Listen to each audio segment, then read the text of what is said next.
This week, storytelling didn't announce itself loudly. There were no defining spectacles.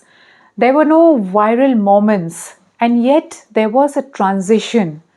Across books, films, media platforms, and even brand storytelling, a pattern emerged that stories are moving away from expansion and towards reckoning. This is not a roundup of new releases. This is a reading of signals because storytelling doesn't change all at once. It changes in fragments. In what creators choose to linger on, in what people suddenly recognize themselves. The renewed global conversation around the $6 billion man, the Julian Assange documentary, reveals something important. This is not cinema asking us what to think, it's cinema refusing to resolve discomfort. Documentaries are not explanatory anymore. They are ethical spaces, places where truth, power, and consequence coexist without closure, much like serious novels do.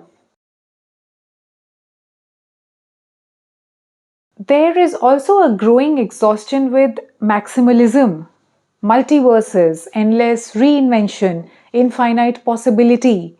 The audience is gravitating instead towards stories that have one simple question for us.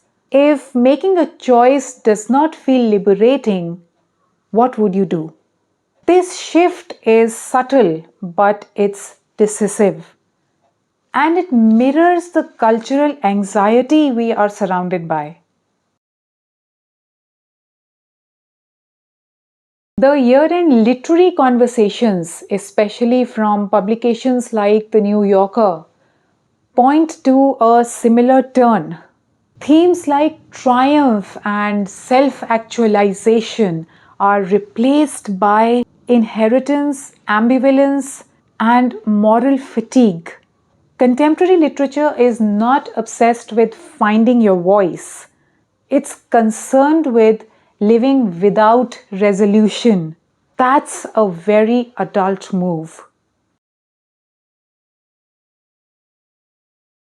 This week also saw renewed debate around AI generated fiction, not whether it can write well, but whether readers know why they were moved.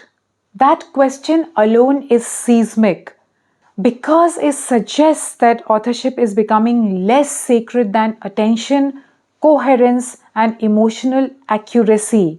Storytelling authority is transforming from who wrote it to what it does to us. One Indian development worth paying attention to is Zee's move towards immersive branded IP. Not integrations, not sponsorships, but brands treated as narrative worlds. It aligns Indian media with a global truth that people don't want campaigns anymore. They want continuity, character, and substance. Across formats and geographies, storytelling is pulling away from performance and towards presence. There's less of, look at what I could be, and more of, this is what I stayed with. In a world obsessed with speed and reinvention, attention itself is becoming a moral choice. And perhaps that's the real development this week. Not new stories, but a new way of listening to them.